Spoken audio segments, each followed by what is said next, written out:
Assalamualaikum students, welcome to my YouTube channel Chemistry by SI. In this lecture, we will discuss limiting reactant and its calculations.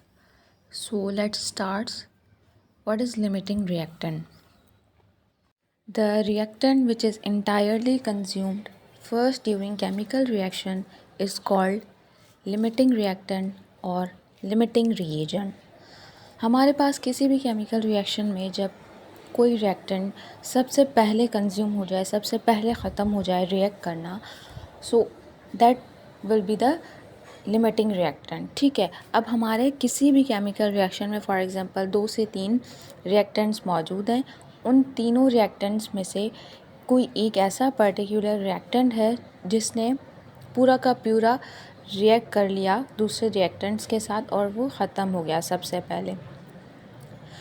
हत्ता कि हमारे पास products बनती हैं, ऐसा नहीं है कि उसके ख़त्म होने से हमारे पास प्रोडक्ट्स फॉर्म नहीं हो रही, प्रोडक्ट्स बनती हैं, लेकिन यहाँ पर बात हो रही है कि ऐसा कोई भी सब्सटेंस जो कि रिएक्ट करना सबसे पहले ख़त्म कर जाए, मतलब उसकी जो लिमिट है वो ख़त्म हो जाए, तो that will be called as limiting reactant.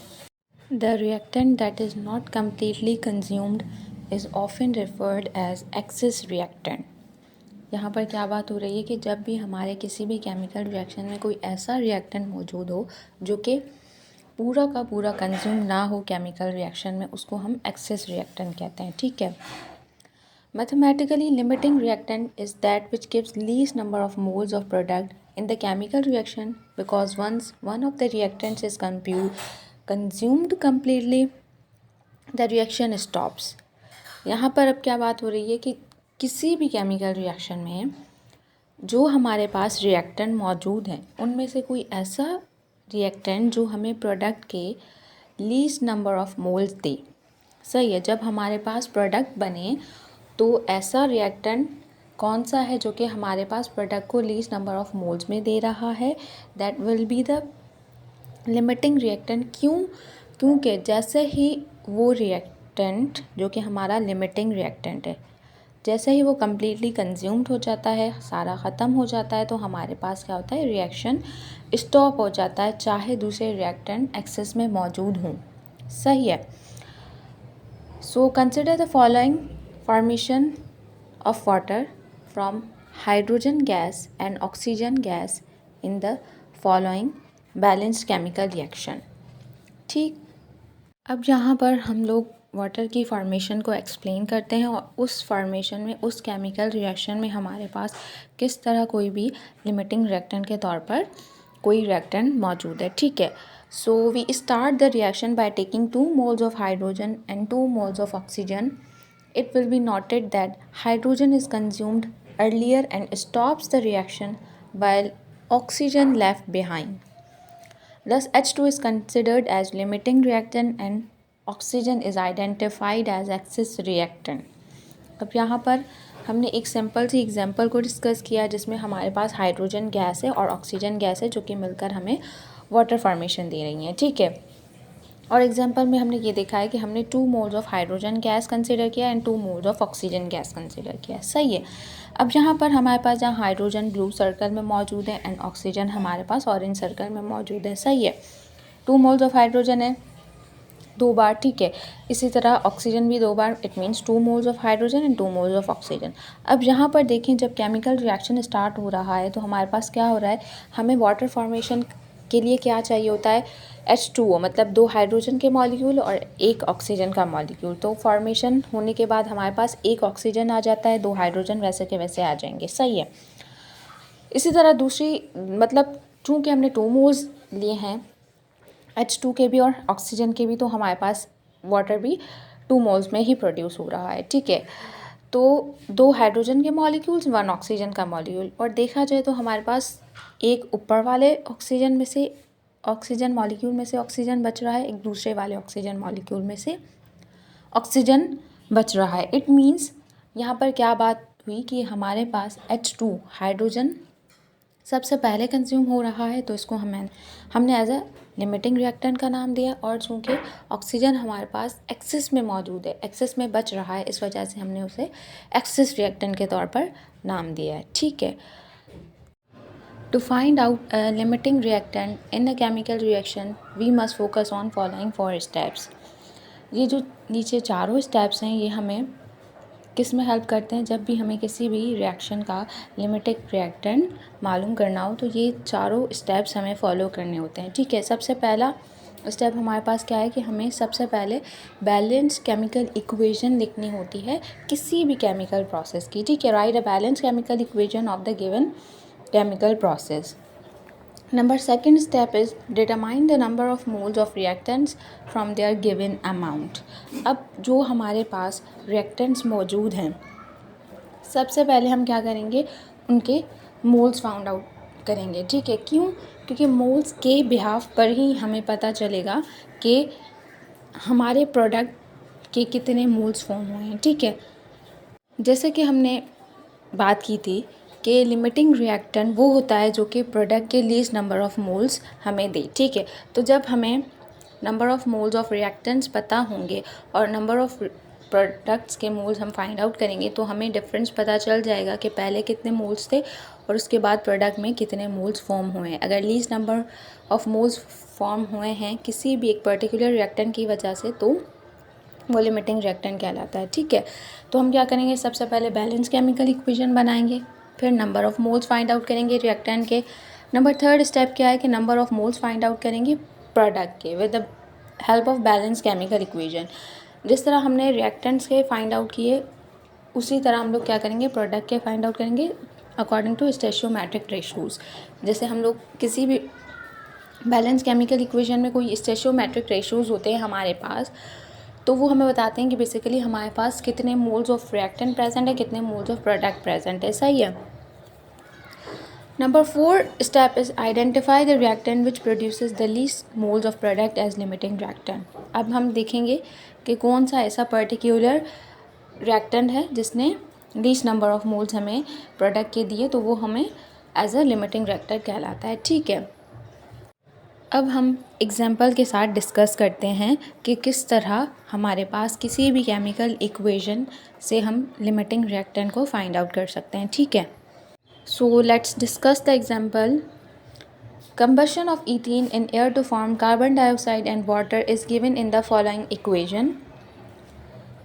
If a mixture containing 2.8 gram of ethene and 6.4 gram of oxygen is allowed to ignite, identify the limiting reactant and determine the mass of carbon dioxide gas will be formed. अब एक ये numerical है जिससे हम limiting reactant को find out कर सकते हैं। ठीक है, यहाँ पर इन्होंने लिमिटिंग रिएक्टेंट का भी पूछा और मास ऑफ कार्बन डाइऑक्साइड का भी पूछा है। ठीक है, तो सबसे पहले ये है कि हमारे पास इक्वेशन मौजूद है। अगर किसी भी केमिकल रिएक्शन की हमारे पास इक्वेशन मौजूद नहीं होती, वर्डिंग्स में हमें लिखा हुआ होता है कि फ़लाँ सब्सटेंस ने फ़लाँ सब्सटेंस के साथ रिएक्ट किया और हमें ये प्रोड्यूस हुआ। ठीक है, तो उसके अकॉर्डिंग हम पहले बैलेंस केमिकल इक्वेशन बनाते हैं, फिर आगे काम प्रोसीड करते हैं। ठीक है, यहाँ पर हमें केमिकल इक्वेशन बैलेंस होकर मिली हुई है। ठीक, तो अब क्या करेंगे हम, हमारे पास मास ऑफ ईथीन भी गिवन है 2.8 है, मास ऑफ ऑक्सीजन भी गिवन है जो कि 6.4 ग्राम मौजूद है। उन्होंने मास ऑफ कार्बन डाइऑक्साइड पूछा है और लिमिटिंग रिएक्टेंट पूछा है। ठीक, अब हम क्या करेंगे, अपने न्यूमेरिकल को इस तरह सॉल्व करेंगे जो हमारे पास रूल्स गिवन थे, जिस तरह हम लिमिटिंग रिएक्टेंट को फाइंड आउट कर रहे थे। ठीक है, उसमें सबसे पहले हमारे पास रूल क्या मौजूद था कि हम पहले बैलेंस केमिकल इक्वेशन लिखेंगे किसी भी केमिकल प्रोसेस की जो कि हमारे पास ऊपर गिवन है। ठीक है, और नंबर सेकंड स्टेप हमारे पास क्या आ जाता है कि number of moles of reactant find out करने हैं जो कि हम यहाँ पर सबसे पहले स्टेप में फाइंड आउट करते हैं। ठीक, to solve this problem you first convert the given masses of both reactant into their moles. हमने मासेस को डिवाइड कर दिया मोलर मास से और हमारे पास नंबर ऑफ़ मोल्स आ जाते हैं ईथीन के और ऑक्सीजन के। ठीक है, ये दोनों हमारे पास रिएक्टेंट्स हैं, दोनों के मोल्स आ गए 0.1 एंड 0.2 मोल्स। ठीक, अब क्या कह रहे हैं कि to find out whether ethene और oxygen consumed earlier we should go for the following calculations. ठीक, अब हम क्या करेंगे, मोल कंपैरिजन करेंगे रिएक्टेंट्स और प्रोडक्ट का। रिएक्टेंट हमारे पास ईथीन और ऑक्सीजन मौजूद है और प्रोडक्ट साइड पे हमारे पास कार्बन डाइऑक्साइड गैस फॉर्म हुई है और water as a side product form हुआ है। ठीक है, तो हम यहाँ पर कंपैरिजन करेंगे रिएक्टेंट्स ईथीन और ऑक्सीजन का विथ कार्बन डाइऑक्साइड। सही है। सो सबसे पहले मोल कंपैरिजन करेंगे ईथीन और कार्बन डाइऑक्साइड का। तो यहाँ पर according to the balance chemical equation, जब हम बैलेंस केमिकल इक्वेशन को देखेंगे तो वहाँ पर क्या होगा, 1 मोल ऑफ ईथीन हमारे पास 2 मोल ऑफ कार्बन डाइऑक्साइड के बराबर है। क्यों? क्योंकि हमारे पास हमने बैलेंस केमिकल इक्वेशन लिखी और मैंने आपको बोला था कि जब हम बैलेंस केमिकल इक्वेशन लिखेंगे तो उनके जो स्टोइचोमेट्रिक रेशोज़ हैं, जो उनके साथ रेशो लगे हुए होते हैं कि इतने number of moles for suppose इसने रिएक्ट किया और इतने नंबर ऑफ मोल्स में ये हमें प्रोड्यूस हुआ। ठीक है, तो हमारे पास बैलेंस केमिकल इक्वेशन में ईथीन के साथ कोई भी स्टोइचोमेट्रिक रेशो नहीं है, it means 1, and carbon dioxide के बाद हमारे पास 2 स्टोइचोमेट्रिक रेशोज है जिसको हम एज अ मोल से बात कर रहे हैं। ठीक है, सो 1 mole of ethene gives 2 mole of carbon dioxide. तो इसी तरह जो हमने मोल्स फाइंड आउट किए थे ईथीन के according to given mass, so 0.1 mole is equals to 0.2 moles of carbon dioxide. क्यों? क्योंकि हमारे पास जब ईथीन 1 मोल में 1 मोल ऑफ ईथीन रिएक्ट कर रहा है तो हमारे पास कितने मोल ऑफ कार्बन डाइऑक्साइड दे रहा है, 2 मोल ऑफ, मतलब डबल दे रहा है। तो इसी तरह अगर 0.1 है तो उसका डबल हमारे पास क्या हो जाता है, 0.2 मोल्स ऑफ कार्बन डाइऑक्साइड। ठीक, इस तरह हमने मोल कंपैरिजन ईथीन का कार्बन डाइऑक्साइड के साथ किया। सेम प्रोसेस हम ऑक्सीजन और कार्बन डाइऑक्साइड के साथ करेंगे। ठीक है, यहाँ पर क्या है, 3 moles of oxygen gives 2 moles of carbon dioxide according to the balance chemical equation. इसी तरह अगर हम बात करें यूनिटरी मेथड के हिसाब से, मतलब सिंपल फॉर्म में, तो 1 मोल ऑफ ऑक्सीजन अगर हमें रखना है, 1 मोल कितना देगा, तो 2/3 मोल्स ऑफ कार्बन डाइऑक्साइड आ जाता है। ठीक है, सो जो हमने मोल्स फाइंड आउट किए थे 0.2, वो हमें कितने मोल्स देंगे, तो 2/3 multiply by 0.2 which is a unitary method, जो कि हमारे पास 0.133 मोल्स ऑफ कार्बन डाइऑक्साइड दे रहा है। ठीक है, सो अब इन दोनों मोल्स में से मोल कंपैरिजन जो कि ईथीन और कार्बन डाइऑक्साइड का था और मोल कंपैरिजन ऑक्सीजन और कार्बन डाइऑक्साइड का था, तो कौन सा ऐसा रिएक्टेंट है जिसने हमारे पास लीस्ट नंबर ऑफ मोल्स हमें दिए हैं, वो हमारे पास क्या होगा, लिमिटिंग रिएक्टेंट होगा। तो यहाँ पर क्या है, since the number of moles of carbon dioxide produced by oxygen is less, therefore oxygen is limiting reactant. आप देख सकते हैं कि ऑक्सीजन के साथ हमारे पास कितने मोल्स आए, 0.133 which is less than 0.2 moles.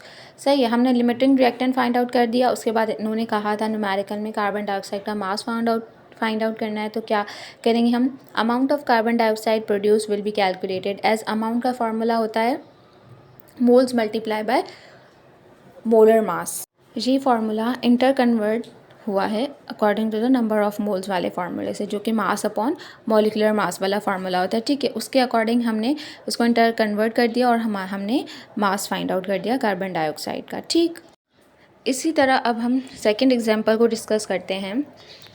When aluminium is heated with nitrogen gas at 700 degree centigrade, it gives aluminium nitride, जो कि हमारे पास बैलेंस केमिकल इक्वेशन में हमें गिवन है। ठीक है, if 67.5 gram of aluminum and 140 gram of nitrogen gas are allowed to react, find out the limiting reactant, mass of aluminum nitride produced, mass of excess reactant। सही है, अब यहाँ पर इन्होंने कहा क्या क्या पूछा है हमसे, लिमिटिंग रिएक्टेंट का पूछा है, मास ऑफ एल्यूमिनियम नाइट्राइड जो फॉर्म हुआ है वो पूछा है, और मास ऑफ एक्सेस रिएक्टेंट जो कि हमारे पास एक्सेस रिएक्टेंट मौजूद होता है उसका मास पूछा है। ठीक है, हमें एटॉमिक मासेस भी गिवन है। सबसे पहले हम क्या करेंगे, हमारा फर्स्ट स्टेप होता है number of moles find out करना according to given amount of aluminium and nitrogen. ठीक है, हमने फाइंड आउट कर लिए मोलर मास से डिवाइड करके, तो हमारे पास आ जाते हैं एल्यूमिनियम के 2.5 मोल्स और नाइट्रोजन के 5 मोल्स। सही है, उसके बाद third step which is the mole comparison. अब हम क्या करेंगे, according to the balance chemical equation 2 moles of aluminium gives 2 moles of aluminium nitride. ऊपर बैलेंस केमिकल इक्वेशन में क्या है, एल्यूमिनियम के साथ भी 2 है और प्रोडक्ट में जाकर 2 एल्यूमिनियम नाइट्राइड मौजूद है, तो हमने 2:2 का स्टोइचोमेट्रिक रेशियो के अकॉर्डिंग मोल्स का अंदाज़ा लगाया। ठीक है, सो इसी तरह अगर 1 मोल्स हैं तो 2/2 हो जाता है हमारे पास, जो हमारे पास मोल्स गिवन थे 2.5, हमने निकाले थे 2.5, उसके अकॉर्डिंग हमारे पास कितने मोल्स आ जाते हैं, तो वो आ रहे हैं हमारे पास 2.5 मोल्स। ठीक है, इसी तरह अब हम क्या करेंगे, mole comparison of nitrogen with aluminium nitride. ठीक है, यहाँ पर हम क्या करेंगे, वही तरीके से मोल्स का कंपैरिजन करेंगे। यहाँ पर हमारे पास क्या आ जाता है, 1 mole of nitrogen gives 2 moles of aluminium nitride according to balance chemical equation. इसी तरह जो हमने मोल्स फाइंड आउट किए थे 5 मोल्स, वो हमें कितने मोल्स ऑफ एल्यूमिनियम नाइट्राइड देगा। सो 10 मोल्स आ जाते हैं।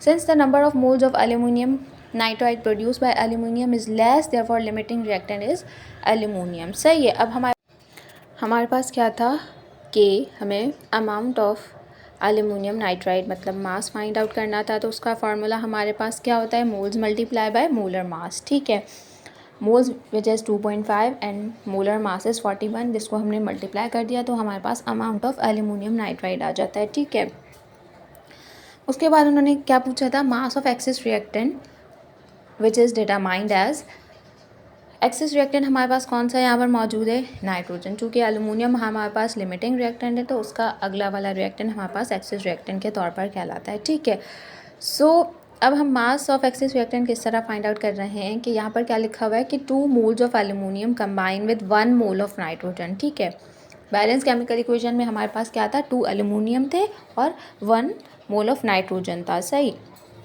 सो 2.5 मोल्स हमें कितने मोल्स ऑफ नाइट्रोजन देगा। सही है। सो हमारे पास आ जाते हैं 1.25 मोल। हमने 2.5 किस बिहाफ पे लिया है कि जब हमने स्टेशोमेट्रिक रेशो देखा था अकॉर्डिंग टू द मोल, तो वहाँ पर क्या आ रहा था, हमारे पास 2 मोल्स ऑफ एल्यूमिनियम था और 1 मोल ऑफ नाइट्रोजन था। लेकिन हमारे इस पूरे के पूरे केमिकल रिएक्शन में हमें एल्यूमिनियम का मास गिवन था।